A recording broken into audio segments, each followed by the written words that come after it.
och ställa frågor och sådär, för att jag tror att man ibland när jag pratar om det här så brukar det komma frågor som jag inte har tänkt på och som ni däremot har tänkt på. Så först ut, tack så mycket för att jag får komma hit. Det är faktiskt ett tag sedan jag var ute och pratade om TTIP, för det är mycket som handlar om flyktingpolitiken naturligtvis, och jag blir ganska ofta inbjuden att prata om det. Så att, detta är dock andra gången jag är inbjuden utav just Göteborgsdistriktet, så jag kan bara konstatera att ni är aktiva på den här frågan, och jag tror att vi är många på vänsterkanten och helst också en växande rörelse som måste börja arbeta med de här frågorna. Jag ska komma in på varför lite mer. Men jag vill bara säga kort om oss. Vänsterpartiet i EU, det är alltså, Vänsterpartiet har en parlamentariker som är jag nu. Och tidigare så satt Micke Gustafsson, Eva-Britt Svensson, Jonas Sjöstedt har också varit EU-parlamentariker. Så från början hade vi fler. De sista 2 mandatperioderna har vi bara en parlamentariker tyvärr. Och när jag började där nere så var det helt tydligt för mig att jag skulle fortsätta det stolta feministiska arbetet som jag har gjort, som mina föregångare har gjort. Och därför så som ni ser här, profilen här, Feministisk kamp i Europa, är någonting som jag jobbar med dagligen. Som jag inte kommer gå in på mer här ikväll, men som ni gärna får läsa mer om i våra arbete. Och flyktingpolitiken naturligtvis, som håller på att utvecklas på ett alldeles obehagligt sätt. Jag var på Stadsbiblioteket tidigare idag och pratade om urbaniseringen av EUs flyktingpolitik, vilket alltså Viktor Orbáns politik i Ungern som nu håller på att generaliseras på ett riktigt obehagligt sätt, som sagt, i EU. Och sen, då sitter jag i de utskotten som jobbar med de här respektive frågorna. Men utöver det, så länge, nu kan vi inte klona oss, och jag har 5 fantastiska medarbetare också, så jag är ju inte alls ensam. Liksom. Men vi kan inte klona oss, och då bestämmer vi vad ska vi mer prioritera i vårt arbete som vänsterpartister i Europaparlamentet. Då ska vi jobba med de handelsavtal som håller på att förhandlas fram. Därför att det är någonting som vi har delegerat, vi har gett den makten i och med Lissabonfördraget till EU. Det är EU och kommissionen som förhandlar fram de här handelsavtalen. Sen kan medlemsländerna få möjlighet att ge sina synpunkter och säga ja eller nej, men det är kommissionen som förhandlar, och i slutändan, som vi vet i alla fall, säger att Europaparlamentet kommer att säga ja eller nej. Trycka på ja eller nej på en sån här lunta med papper. Men, så det kändes viktigt för oss i Vänsterpartiet att jobba med de frågorna, därför att det handlar om allting från arbetsrätt, naturligtvis miljö, konsumenträttigheter och inte minst demokratifrågorna. Och jag kommer komma in på mer på vilket sätt det berör allt det. Och som ni ser på den här, nu försöker jag använda den här. Nej, det. Man ska använda så som man inte kan. Eller? Den kör. Den fanns i den. Som vi ser här så står det TTIP, CETA och TISA.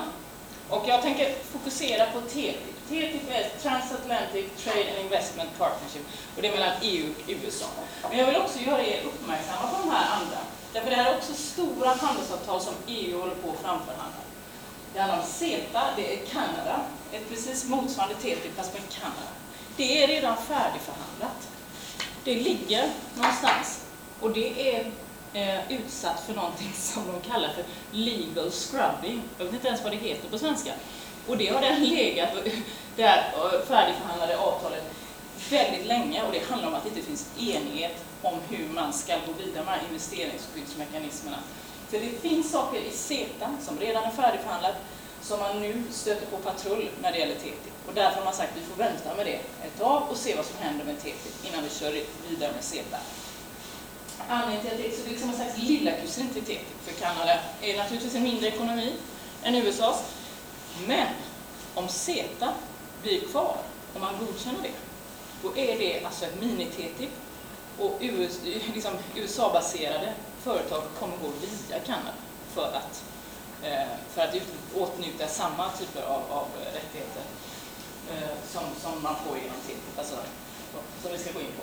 Och TISA är ett internationellt, multilateralt handelsavtal som handlar om handel med tjänster.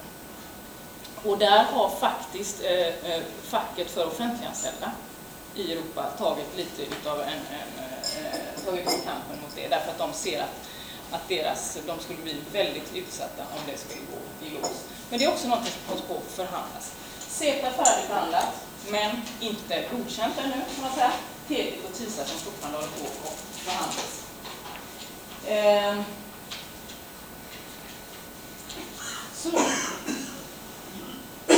Vi gav ut en skrift för ungefär ett år sedan nästan nu som såg ut ungefär så här, som vi ska försöka uppdatera nu. Det har hänt lite grann på förhandlingsområdet som gör att det finns anledning att göra det, och framförallt så tog den slut väldigt fort. Min upplevelse är att det finns väldigt lite material och alldeles för lite information kring det här. Det som är information som kommer utifrån ett kritiskt perspektiv. Den information som finns, som vi får från Damberg eller som vi får från Cecilia Malmström som är ansvarig kommissionär, det är vår kommissionär, Sveriges kommissionär, som är ansvarig för att förhandla TTIP. Den är helt enkelt bara så att säga, PR eller försäljningsargument skulle jag vilja säga för TTIP.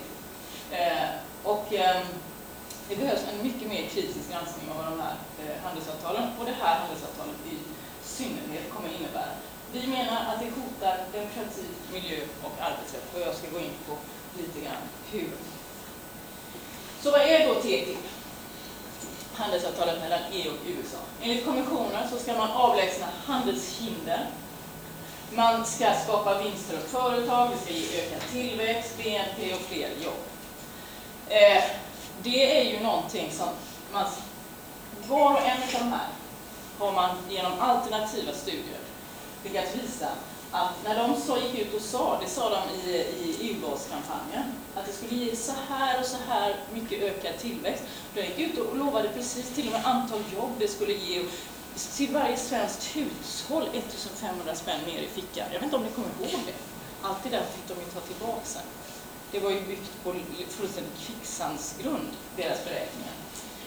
Men det är klart att de har gått ut i jämna mellanrum väldigt mycket vinster det skulle bli, mycket jobb det skulle bli, som har då återbevisats på, liksom överbevisats att vara en typ av beräkningar, men som lika gärna kan göra på andra sätt. Jag lyssnade på UNCTAD som är FNs organ för handelsfrågor, som säger att vad man inte räknar på är kostnaderna av att inte reglera. Jag kan komma till det kort sen, liksom, att det kostar om vi inte reglerar utan om folkhälsa och sånt. Men så det är i alla fall tanken, så som kommissionen säger. Problemet är att handelshinder, vad är det? Vad tänker ni när ni tänker handelshinder? Tullar, det är klart, det är så man tänker. Frihandel, frånvaro av tullar. Men vi har nästan inga tullar, förutom på vissa varor med USA och Kanada. Utan det handlar om regler som skiljer sig åt. Och då brukar man få höra i debatten så här, men det är onödigt att vi har olika regler för cykelställ. Eller liksom, alltid de tar massa triviala exempel så där. Eller till och med, de kan inte gå så långt att de tar sig för säkerhetstester för bilar till exempel. Krockkuddarna och sådana saker. Och det är ju få som skulle säga liksom att det, men det där kan vi väl ta och se över, om liksom cykelbromsarna, vi kan ha liknande bestämmelser. Men det är inte de reglerna vi i huvudsak pratar om. Att vi ska harmonisera, konvergera med varandra. Eller vi ska ta bort. För att så har man olika regler så är det ett handelshinder. Har vi lika regler så är det bra, det är fint, då kör vi liksom. Vi kan ha lika regler för cykelbromsar, det tror jag också. Vänsterpartiet är inte emot en sån typ av konvergens. Men om vi börjar prata skiffergasutvinning, det är alltså fracking, som har oerhörda konsekvenser för miljön. Kemikalier som används till det och så här. Då vill jag nog inte lägga mig på USAs nivå vad det gäller regleringen utav det. De har expanderat skiffergasutvinningen och förstört hela samhällen med den utvinningstekniken som används till det. Tar vi kemikalielagstiftning, reglerna för det. Vill jag konvergera med USAs regler kring kemikalier? Nej, det vill vi inte. Vi har en helt annan princip för det här i Europa, som vi har kämpat för. Så när jag debatterar med Kristoffer Fjellner är ju den stora namnet som håller på med det här. Och för honom har han försökt göra handelspolitik till en kunskapsfråga. Men det heter handelspolitik därför att det handlar om politik. Och jag säger så här. Jag tycker nog inte att Moderaterna i Sverige har slåtts för vare sig arbetsrättsliga framgångar, alltså fackliga framgångar. De har inte slagits för kemikalielagstiftningen. De har mycket lägre krav vad det gäller miljöhänsyn än vad vi i Vänsterpartiet har stått upp för och kämpat för. Så för honom kanske det är några problem att ge efter på de reglerna. Men för oss är det ju det. Vi har ju kämpat för dem. Vi har ju varit med och satt dem på plats. Då känner man kanske lite annorlunda kring att pytsa iväg dem. För det är det som många, som jag menar skulle hända om vi går med på det. Så med andra ord, det som företag ser som handelshinder är demokratiskt utformade regler som ska garantera miljö, folkhälsa, livsmedelskvalitet och arbetsrätt. Det här är inte ett handelsavtal för att sänka tullar och för att bli av med sådana hinder. Det är ett handelsavtal som kommer att bestämma vilka regler som ska gälla. Och den som pratar om regler måste helt enkelt också säga vem ska besluta om de reglerna, hur ska de se ut och när ska vi ta bort dem och varför. Och då är det väldigt stor skillnad på cykelbromsar och kemikalielagstiftning. Och tror ni att de stora lobbyföretagen lobbar hårt på det här med cykelbromsarna? Nej, det gör de inte. De lobbar på kemikalielagstiftningen. De lobbar på vad den fossila industrin naturligtvis lobbar stenhårt. Men även europeisk finansindustri, alltså alltså aktörer,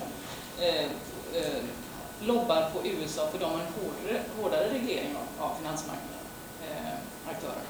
Och de vill alltså sänka USAs regler. Så att vad man än gör så är det liksom man ska ha en kapplöpning mot botten. Det är det som... Den här vapenindustrin är ju väldigt stor i USA.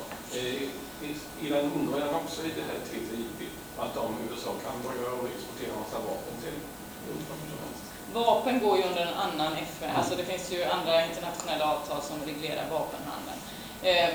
Frågan är hur olika underleverantörer som är en blandad industri, alltså blandade, man både har en civil och en militär del och de delarna fungerar. Det var en bra fråga. Men jag tror inte själva de som... Vapenexport är ju reglerat både på EU-nivå men också internationellt. Sen är det dåligt reglerat. Vi vill gärna reglera det mer och annorlunda från Vänsterpartiets sida. Men jag har svårt att se hur de skulle kunna ändra reglerna. Men intressant fråga, för är det någonting som de har en enorm industri kring så är det naturligtvis hela säkerhetsindustrin som de kallar det. Jätteintressant fråga. Den kan vi gräva i, tror jag. Ja, okej. Men det som är bra då är att kritiken växer mot TTIP och vad det skulle innebära. Vi är tillräckligt många aktörer som börjar lyfta och säga att men det här är ju ett problem att både utifrån demokratiperspektivet, miljö, folkhälsa, livsmedelskvalitet. Och jag vet inte riktigt här hemma, vi kan titta på det lite senare under vårt samtal, vilka krafter vi ser skulle kunna vara med en kampanj mot de här avtalen. Vad som jag skulle vilja säga också, vad folk säger att det är så här att nej men ni påstår att det är farligt för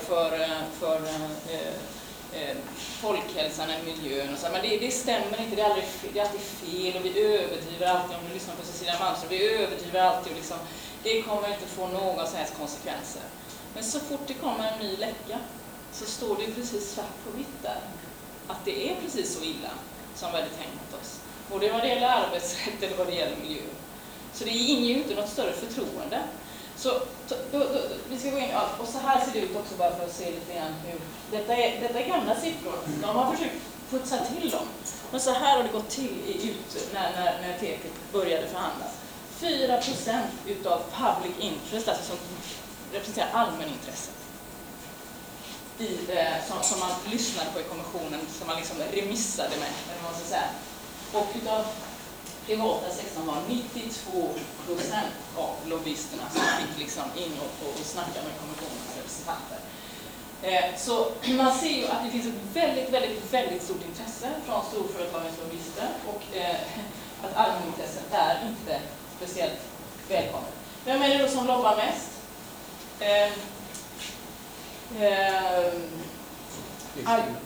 Livsmedelsindustrin, cross-sector business, sådana som håller på med allt möjligt. Telekom, IT, bilar, maskiner, kemikalier, finansindustrin, hälsa och audiovisual media och farmaceutiska företag. Så det är de här liksom som ska sitta och bli lyssnade på, som får definiera hur vi tänker kring de här frågorna, och bara 4% allmänintresserepresentanter. Vi kan ha olika typer av organisationer.